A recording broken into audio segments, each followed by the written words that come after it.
નમસ્કાર મિત્રો, સરળ સંસ્કૃતોમાં તમારું સ્વાગત છે. હું છું દશરથ પટેલ. આજે આપણે અસ અને ક્રુ ધાતુના રૂપો વિશે અભ્યાસ કરીશું.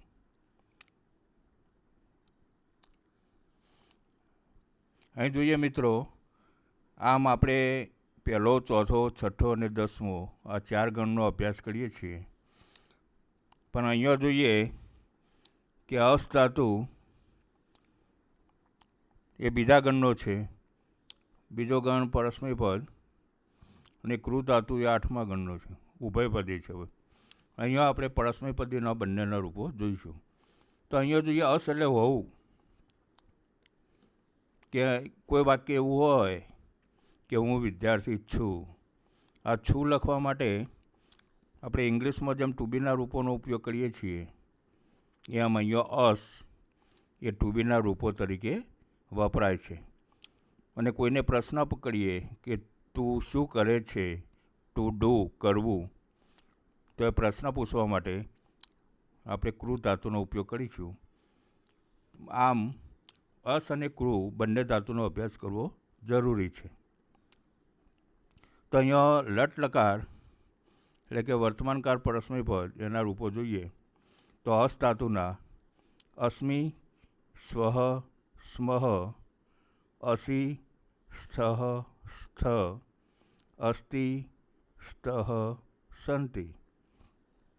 ક્રુ ધાતુના જોઈએ તો કરોમિ, કુર્વઃ, કુર્મઃ, કરોષિ, કુરુથઃ, કુરુથ, કરોતિ, કુરુતઃ, કુર્વન્તિ. આમ આપણે જો કહેવું હોય કે હું વિદ્યાર્થી છું તો અહમ છાત્રઃ અસ્મિ. તું વિદ્યાર્થી છે તો ત્વમ છાત્રઃ અસી. તે વિદ્યાર્થી છે તો સહ છાત્રઃ અસ્તિ. હવે રૂટ લકાર સામાન્ય ભવિષ્યકાળના રૂપો જોઈએ મિત્રો તો અસ ધાતુના આપણે આગળ જોઈ ગયા હતા કે અસ ધાતુનો ધાત્વાદેશ એટલે કે ધાતુનો આદેશ થાય છે, એટલે કે બીજા ધાતુમાં પરિવર્તન થાય છે. તો આમ અસ ધાતુનું ભૂ ધાતુમાં પરિવર્તન થાય છે. એટલે ભૂ ધાતુના જે રૂપો છે એ અસ ધાતુના બનશે. તો અહીં જોઈએ તો ભવિષ્યામિ, ભવિષ્યાવહ, ભવિષ્યામહ, ભવિષ્યસી, ભવિષ્યથઃ, ભવિષ્યથ, ભવિષ્યતિ, ભવિષ્યતઃ, ભવિષ્યન્તિ. એ રીતે ક્રુ ધાતુના જોઈએ કે કરિષ્યામિ, કરિષ્યાવહ, કરિષ્યામહ, કરિષ્યસી, કરિષ્યથઃ, કરિષ્યથ, કરિષ્યતિ, કરિષ્યતઃ, કરિષ્યન્તિ. હવે લંગ લકાર જે એસ્તન ભૂતકાળ એના રૂપો જોઈએ તો અસ ધાતુના આસમ, આસ્વ, આસ્મ, આસિહિ, આસ્તમ, આસ્ત, આસિત, આસ્તામ, આસન. એ રીતે ક્રુ ધાતુના જોઈએ કે અકર્વમ, અકુર્વ, અકુર્મ, અકારોહો, અકુરુતમ, અકુરુત, અકરોત, અકુરુતામ, અકુર્વન.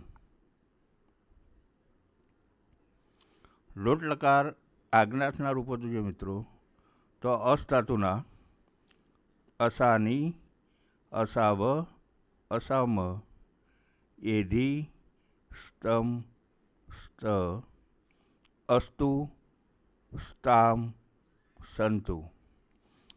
એ રીતે ક્રુ ધાતુના જોઈએ કે કરવાણી, કરવાવ, કરવામ, કુરુ, કુરુતમ, કુરુત, કરોતુ, કુરુતામ, કુર્વંતુ. હવે વિદ્યાર્થીના રૂપો જોઈએ મિત્રો આપણે એકથી એ પહેલો, ચોથો, છઠ્ઠો અને 10મો 4 ગણના આપણે વિદ્યાર્થ પરસ્મય પદના પ્રત્યયો જોયા હતા કે યમ ઈવ યુમ, ઇહિ તમિત, ઇત યતમ ઈયુહુ. પણ અહીંયા જોઈએ એ સિવાયના જે ગણ છે આ અસ અને ક્રુ પહેલો, ચોથો, છઠ્ઠો અને 10મા ગણના નથી.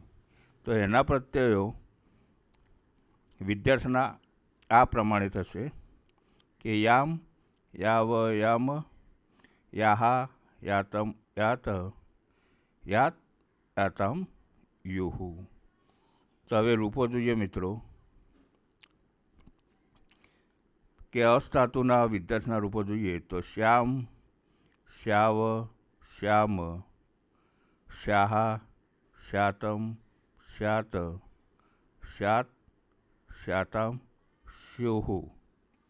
એ રીતે કૃ ધાતુના જોઈએ તો કુર્યામ, કુર્યાવ, કુર્યામ, કુર્યાહા, કુર્યાતમ, કુર્યાત, કુર્યાત, કુર્યાતામ, કુર્યુહુ.